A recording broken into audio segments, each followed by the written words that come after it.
Voin hi October ni somni pani inrin ni nia ka channel lo thir tu le ngai thla tu zong te invite chi pai vek ule kan lo sei tong khan ro kholna hom lo chuan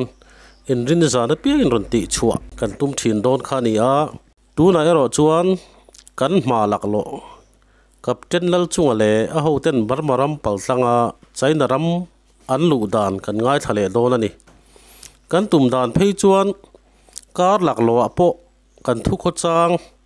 hring nun calcium ti ming puin ron ti chu thei kanin be sei nge a thlir tu le ngai thatu zong te like subscribe share le comment te kha khongai taka lo ti le clear turin ka han ngen chu ni e puchunga hi akum lam te lo tam to a atong te po a fi avak to lova a risel na tlak niam lai takaloni bok nen in mi riat thiam na karon nge na atong ti ran na khan normal ai chung deuh hlaka khan daula angai thla ka nuam mai theini ole puchung hei barmaram ton tlanga chaina ram in han lu dan kha min han ril le tamol mol che nam fli lui kan zo a ta chuan ni sarikal mi hring pa lek lo na tu me a chuan barmain teo pho kan choi lai min ka pa chuta kan nau te kha an thi le ga la tun tu ma he chuan chaina ram lan ru ta ke a chaina ram aragana tanga kan kal kha kan soi tu ra ka ngaya nam fli luya kan nau sa barma ne kan ka na thi te tu ta tang chuan barmarama kan lu thu ta khania khata kallama min ka na ka chuan pakhat kan thia pakhat aliama kan in zona honama po kan in ka plea an thilea pakhat barma sarkar khan aloral en deu le si chu ni mo barma ne chuan kan in ka beng rengalom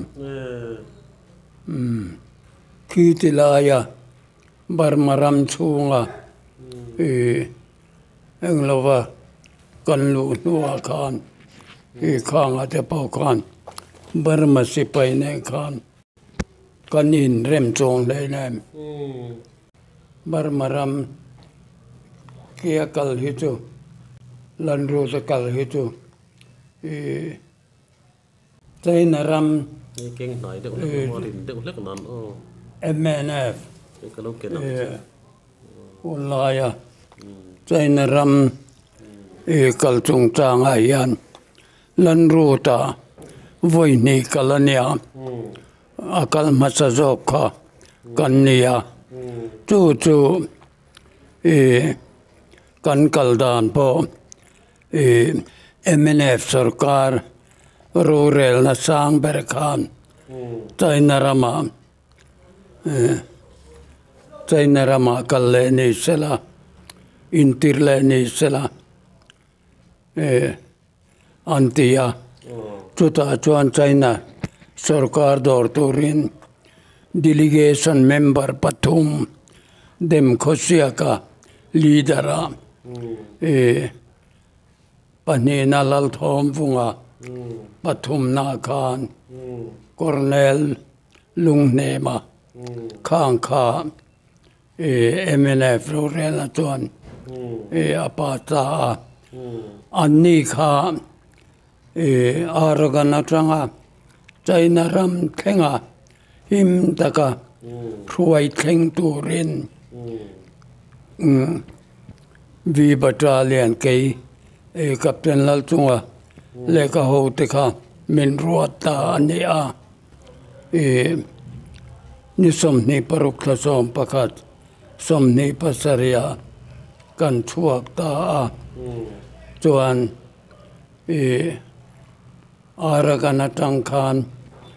Mizoram lo thleng tur khan moduk ngote akung thui takal tur oma chu nisom ni paruk thasom pakhat sang ka kwa samsari pania kan lo chua ka ta chuan heta Mizoram kan lo thlen donin Mizoram le Marmaram inrina bula Marmaram lam Kolian ber pathian tanga khan sangkazakwa samsari pathum kumthar kan mangane mo kumthar kan mangta an mani chu Christian an ni ve min va man na chu oh eng nam nge ni almani chu Burma Myanmar ma se ke mani mizo nam na thak engmazat kan ombeni chu a border bulte khania ani tak chu chuanin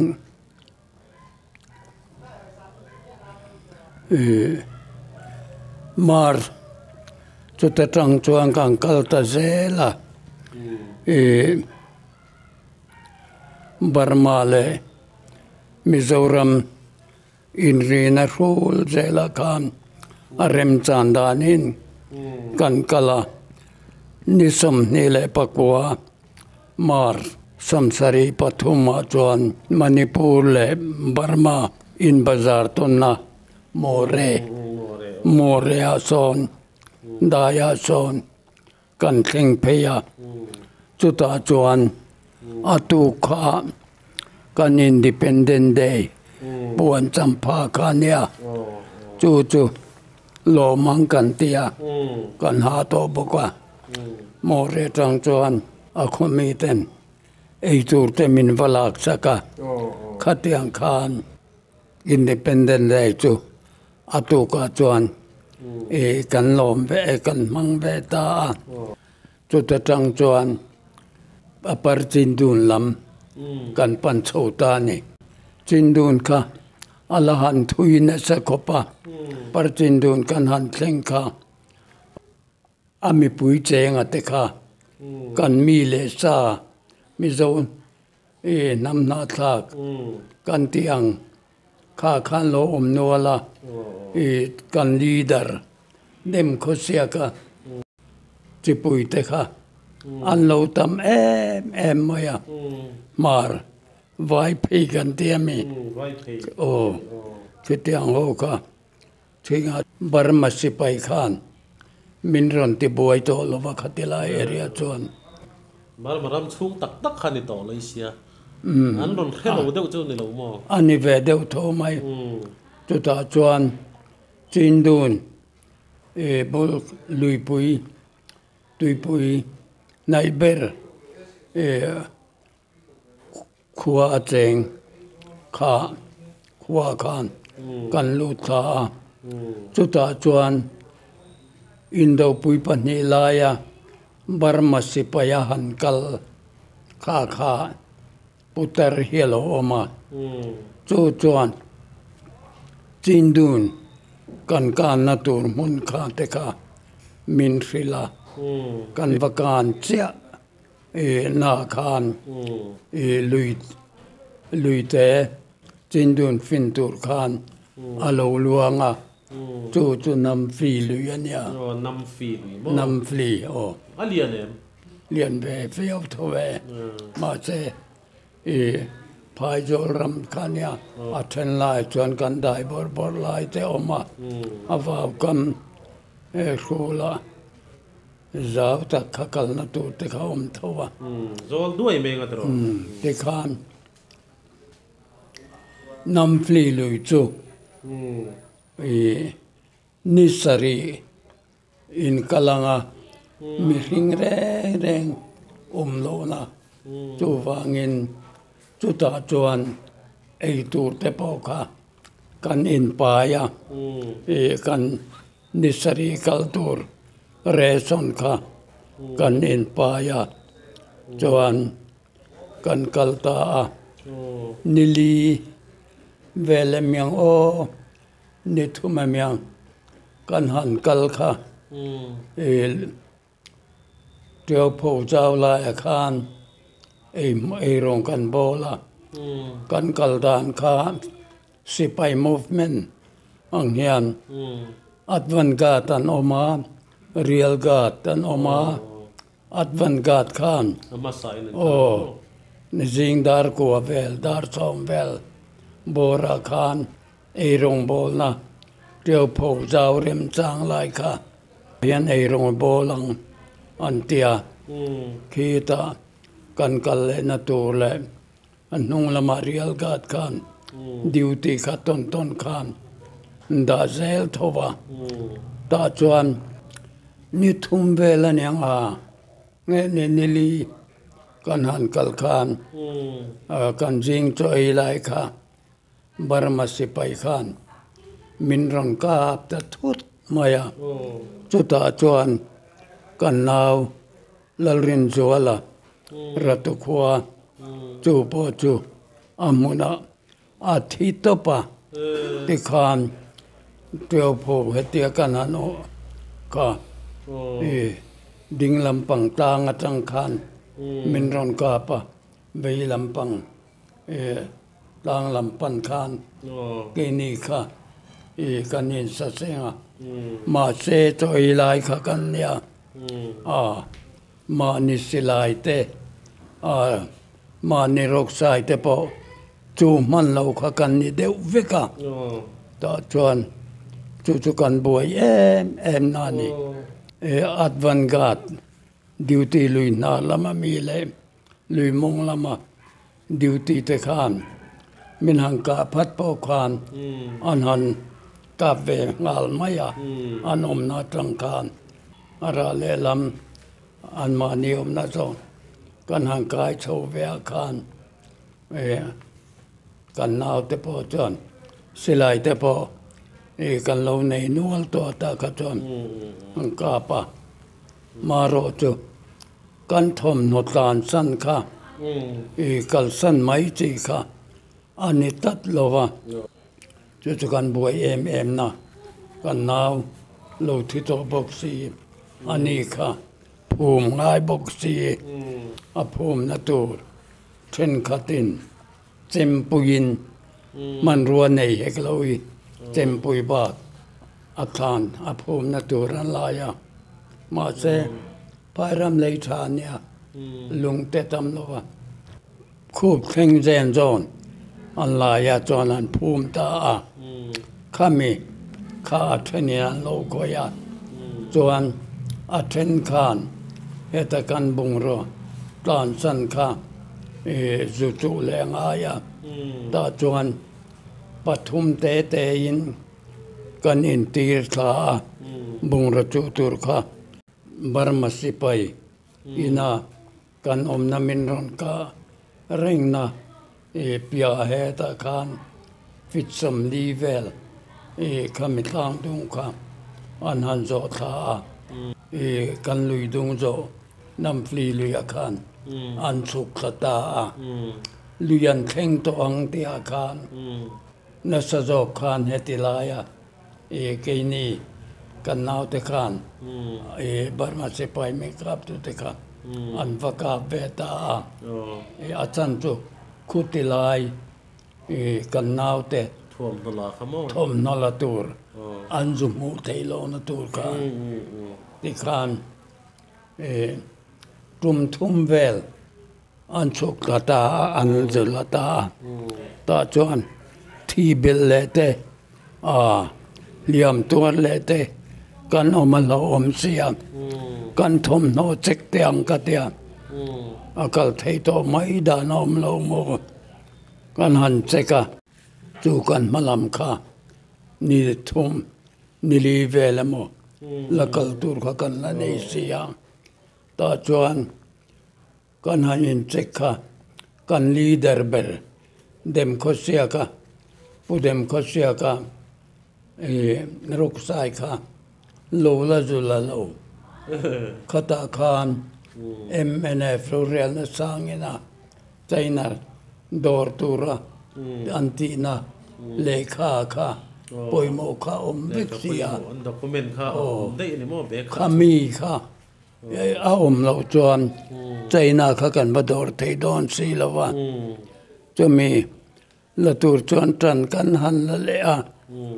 a ma se ek ka ngai tu na khan hei Burma se pa ye min ron charge mai big lawa char ngam lo na tur te ani pa bo konga counter fire bayang katia kan naw te kha thom no zula tura rual khan an chukta ra lelam an miron kan atlang kha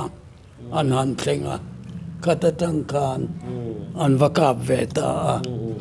an mekan atlanta chuta chuan kan bo na thata kha alo neta an mekan atlanga kan naw tenan han ka khaton an silai bo are tarai raya kanin ka khatu top khan tamaya ti khan du to ken bung ro tin langam deu to mo kan tu le to chong chu le to mo ti khan kan kalta nam fli lu ya va khan kan chuk tha kan zul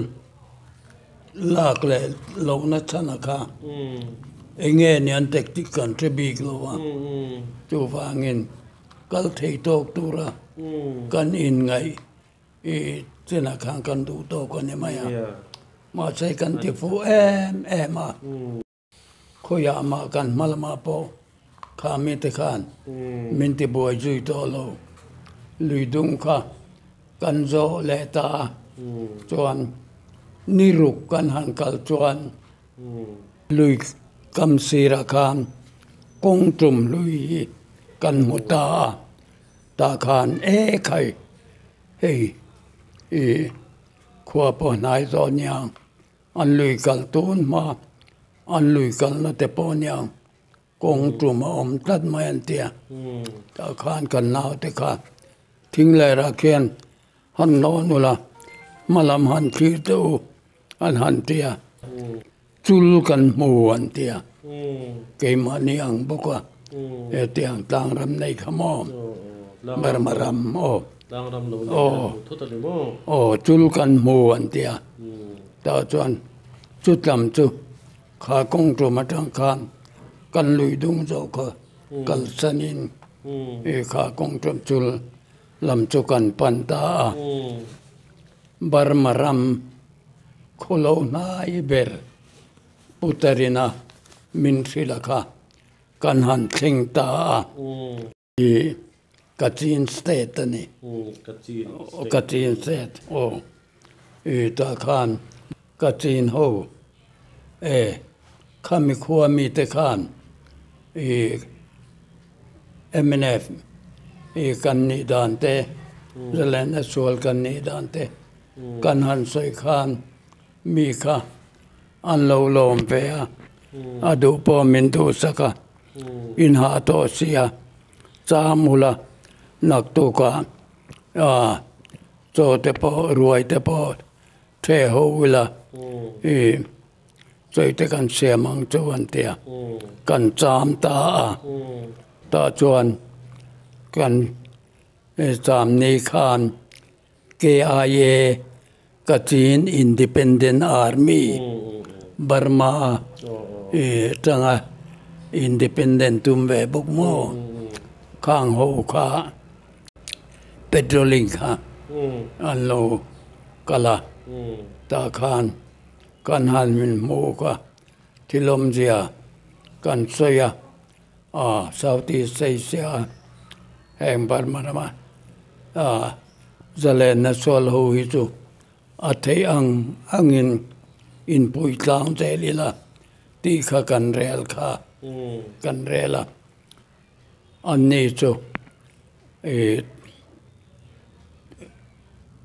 an ho le ta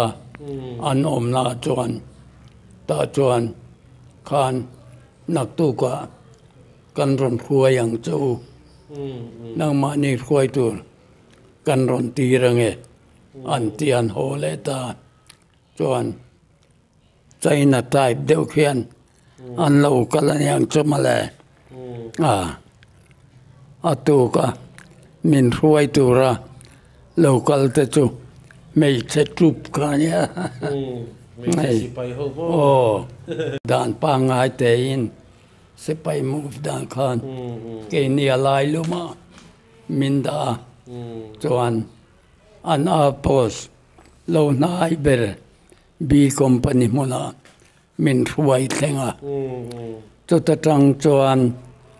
an ho tu pa an president ka Thailand a Bangkok a lo om dai maya vena ani kha an ho tu pa kha an orle ten le ya thato an phone an so hey Mizo Independent Army kan muna China dor turin an lokala ti an ril ka ani khan kai lo en koltran na sarau buaina om leklowa China ruai tlen ka in mo phurna daro hey hatlai Bangkoka kan om la hian pusap zova po nen po kan om dun reng trina ma se pusap zova kha ambassador tura eta anda tu hi East Pakistan intelligence officer te khan nia East Pakistan kha Bangladesh alone ta khata Bangla intelligent kha amada tu khan nisia ta chuan atan khan ahim to lovane ti riain chingmaya a in son thata chingmaya om theina tur khan sikula lecture English lecturer na kha athoka chuan no pui te po neya mo anu ape chuan an thita chuan Khatiang Khan Kachin Independent Army chuan an Rama Khan min huai luta an control area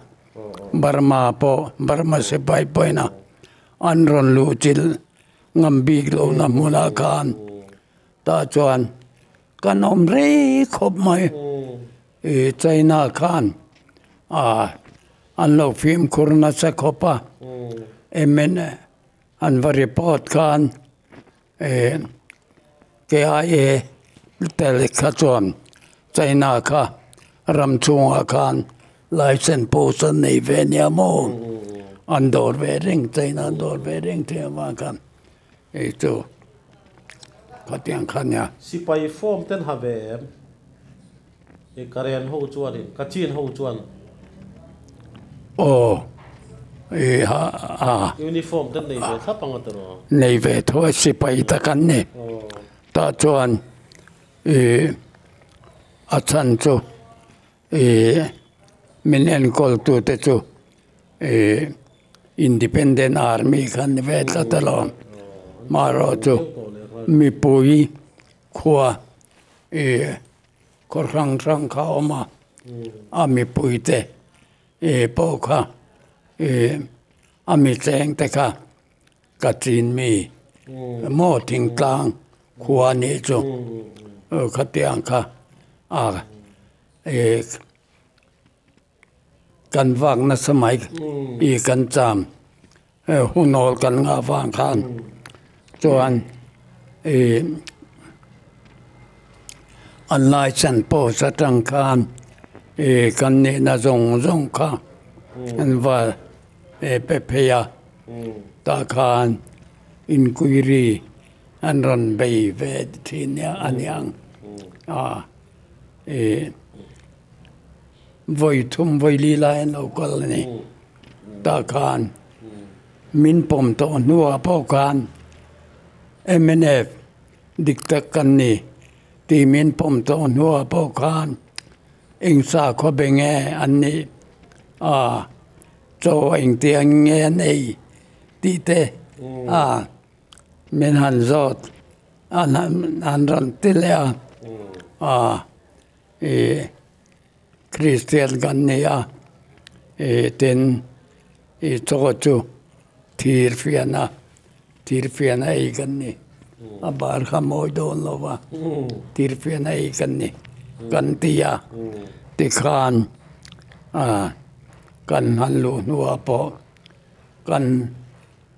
omna pia nga devolution income na trong trai na kan nei na tur khan mun kha min ru pezela te khan tai na kan han lu tu te po kha kan sei le anga kan sei let lenga katin ho khan online send post China ram kolonai berka online send post nei na nia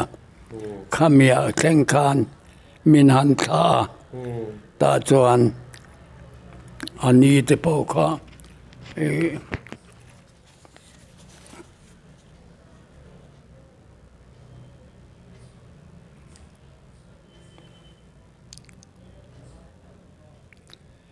nisam nile pariat December samsari pathunga China kha kan lu tania mo khata khan cho license post katinina Burma sipai China sipai kuta min han ruai min han pelu tur kha izana khan nisom ni pakwa nisom ni le pariat izana khan license posa khan dar som pakhat le chan ve do ne mi o kan oma chuan khuat zandar som pakhat le asan level bora chuan kalahune antia China ramak lutur khan mo zan thima khan kong puya meizu pon phal to lo deng de zeu kha man phal to lo ti khan ngoi rengin mei po zu lovin min thuaya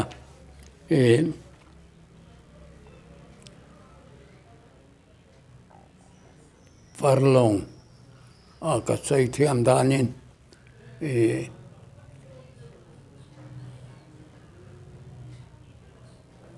okay em mong đó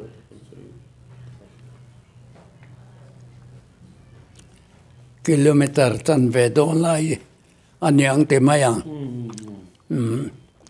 kan han khen khan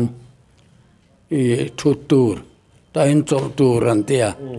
kan chol ta khan ngo reng khan kan thua chu ta chuan dar som pani alo rik dona khan entinan dar som pani alo rik dona khan very light pistol kha agrina kha bakat chuak ta khan arm China lam khan very light pistol avar vetung kha ron kap chuaka ta khan an han ti eng tu ai atian korwa ma khan akor jut kleng chia lo khan kan thu khan ya khan vi pistol khatianga signal kanin pe ti na yang chu an han ti an chuan eng te kha chun ang mai khan an ron ti eng ta barma si pai kha lo om thup maya ra le long khan chai da ram chung a si chuan lo o chu chai na ram kan lu talom kan lu na ni chu ti khan sakor palian ron kenga mi a ho tu chu mian da lal ve khop mai ti khan o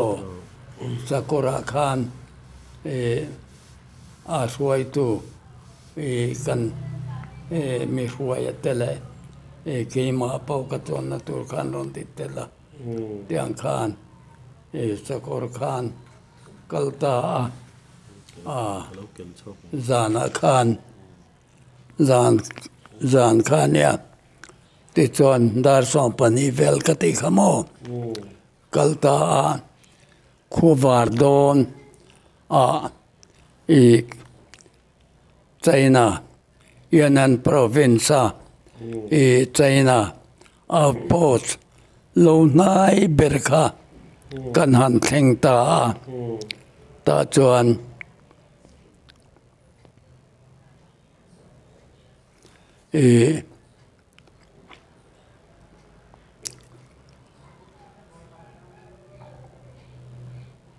China si pai ho mun ma saber ang ni mo sipai chauka timayang an chauka kota khan kot jola khan kan in kim khan cher khan lo hunga asira khan sai tebulanda ta chuan chotolem ruk puananda amalama khan chotola tuyanda tuisa khan chu ta khan kanhanin silta chuta an kudama min huai luta kan thom no zong kan ke korte kan thom no zong kha min li tir veka an mani thom no min belta civil dress ka mo civil ho Sena civil ho ha kangka Sena te chu sipayang main ami sing mi puya kha thom no sipayang maya form veka in chei khan nya mo he ke ni anga du thui tira kanin ha ang hian ne lova a civil ho po kha hei khaki rong kha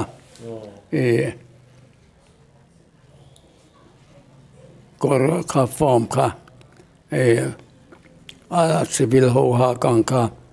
min belve ta veka chuan khata khan oi cho kan han ei chu aturu wasin ke ni ram noya ei tu tha po rei tak mu to lo te khan te khan sing he ma len ding wa tan chu cho ina do kan kha hetianga paruk te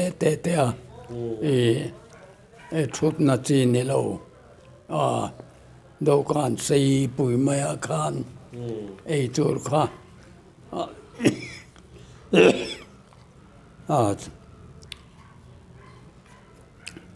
zamesa in kim mai kha hello da ta khan cho kha kan han ei ta ei zo te po kha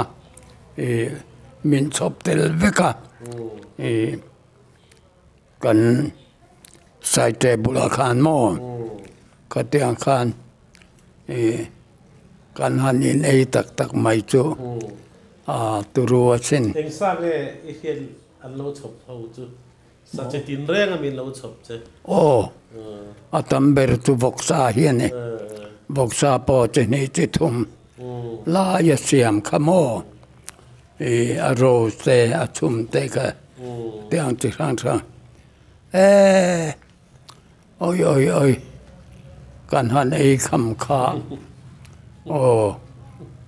min han throi lu tai kan ria na tu ra khan chu ta chuan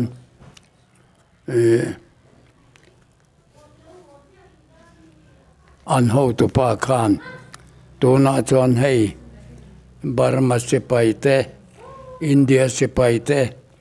lo om to lek lo na mun China ram in lo thleng to chu wangin zanina po thamuang takin thin thidap khopin in mudonia antia milan tong thamuana ta chuan chu Yannan province an sipai monani tatang chuan kan ho tu te China door to delegation member te ka China rama Pekinga an huai ta daya kei ka ho khan sipai ho muna chuan khachan vevel kan oma kan silai hon tur velte aka dana mandan min zirtira ma se SMG te ang te khachu East Pakistan khan Pakistan thu khan China khan uniform te silai te medical lampang dilte dam doi mo min ron petonia China sarkar thu khan ma se chu Bangladesh is Pakistan ni ta ka khan kan har satan ni maya chu SMG te chu kan silai hon tura kan han ti te chu khanga khan te is Pakistan amlai khan kan lo mang dai to an mani min pe khamo chon mak po min tia chan kan han kap te po kha ania in kan kap te chuang lo kang kha min han en kol kha mak hi min te ve khop thin chuan training kan han zo chuan training deu kan zo chuan kuin ming khopuya min la lu ta chu kuin ming kha Southeast Asia an political headquarter ania foreigner po muturan tamai chual ko ta khan nuam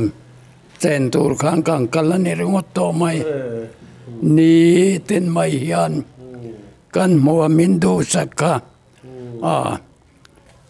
entirnan chutilaya kan sikul chuan mizo army te chuan min ron to vete se antia kan han kal khachu an compound thendona khan kong sirtona khan lo intar zu yakutan lo benga ta khan ton tirami te khan party a origin an siam velwa eta fit kat ai se ma khania an tron khom ka eta kan kota khan min ba tira khatiang khan ti khan kotan beng trupa an awa chuan an mona kan han luta chuan thu soi na te an ho tu in an này ti to mayang ta khan ke kan pu te kha an om to heklo komandarin seivero se anantia sikula ka thu soi pakhat point pakhat chu an lom na cha kut beng po atop lei thei manglo ei China sarkar chu khovelas sarkar lian le ro pui India nakina peichuan khovel hi in la kai huai do na moni alanga chu wangin zirlai ta hian foreigner trong hi foreign trong hi tam takin zirangai ni kan ti kha ho tha an ti na chu ho an ti kutan beng kut beng atop lei thei manglo te khan ni dang a chon chu tilaya kan factory engeni kan la siam na mun te enturin min ron toro senti entia kate khan factory kha za chuang au mania kha kuin ming khopuya khan thil siam na chi sang pon thui na te la siam na te eng pipe him pipe kan tiang eng siam na te thil chi sang mi antiratin akut na thokho leilet lam na thokho kheng khan male min puile khati khan China rama chuan kan han oma nuam han hon le po kha kan din mon tur kha thia rang mai che cha kom lo kho vasin tik khan ai arap tha khopin an mel tha ten khoya po visita kan kal khan doctor meichele nurse akai roi te khan min zui zela vezela te khan hun kan manga kan pu te kha min en kol tu chuan engemaw chen kuin minga kan om nowa chuan peking a hian in pu ten lo la ho chi lawa kal dil te u ke po kal ka du de wan ya asia ma se kan wa silka anni khan hei kan lo ho don to local su antia kan kal kharim talwa chu te chuan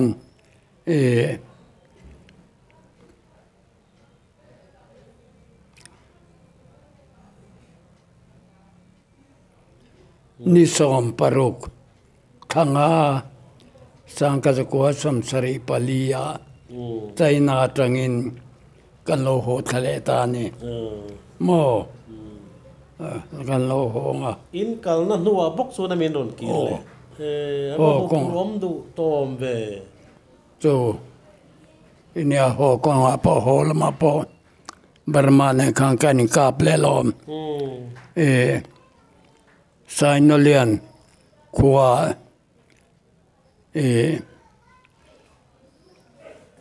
kan han lut ka kan movement ka an lo rian yang chumale min ron zui ne turani lo thei nang kal lama te po in thong ko siamo ban ma se pai chon ma se ke ni khan khoi mola po mila duty da lo hian mai lo khan kan lo kol na lama khan min ron zuin sai na leng khua kan an om chu min ron kap ta khotom tira in tero te in poni che lawang an bu da na tha me mo poni mai thei khami pen deuh khan khatilai tang khan min ron kapa nima se kan nau te heta duty khan an uan men lanchar hon khan an vakap vea khami in tak mai kha vakap al pup maya ai a min ji ngam to lo le se lai man ruwa chuan mo man ruwa kan nei tha ti kha an thria cho nên kan lo ho tuang te in kan kalna ngaya khan sai na lianak min ron ka na chuan ro kunga thi manelom khua khan kan lo ral mong ve deuh le ka ral mong tu ra kan ngaya private ro kunga sai tual kho thi le khatiang khan ma bak chu tluang takin zoram kan lo thing le ta ni ti chuan ani le chainai han om chu ni han len kwal vel chung khan mo China sarkar khan aveng tu tur cheu mo kha a da azelem an vil deuh tlat cheu em veng tu da san lo ve amaro chu min huai tu veng tu chu ti thei mai ang chu mi som chuang lai an yang min huai thin tu te kha chu a doctor telenar te theng khan pui rem ta ka ni pulal deng ate foreign policia alo chak zia zar kan jawani ke ma me mal chong ka te maya achan chu China sarkar te kha lo han dor to in ambassador pulal thang dian ate po alo han da to khanya mo ta khan an mi en kol dan reng kha sarkar puitling an in zin to na anelo an va in to na ite mayang khatianga an lo chong bol ang tia khan du sakna tin reng kha chu ke ni review sanari sipai commander in ti kha ringot po kha officer lian pui ang mai khan min enan ne ang kan chu a chan chu an mi en kol na kha a ro pui belo China sarkar beng han thleng vek ani chu hon ka hong pe to lo mai ti ava ol du om be chu tak chu nula te in la tlangwal don chen nula te mel tha don siamo dama kan ram kan thengangem ti po hriat lo han pan tha le kha chu cha kom lo de va sin hon don te pon han lung le goi te pon om lo mo in thian ho chi ma te chu chu ka chin rama khan chuan kan naw tu ngem kam dinga mi chu chuan ke ai sipai mi chia kha aneya an lo in treman nyang chu kha te kan han ti ve la khan chu kan hon san ta le a om len ta dai ni chu chu kan chai na ram kal dan bo ruak chu ni mai tak sa chak to lo tak chungin captain ti lal chunga pulal chungan min lo kom thei hi kan lom em ma lom thu kan han soi du ni adam khuwa sei sela pathian in veng zel ro se kan lom lu tu ke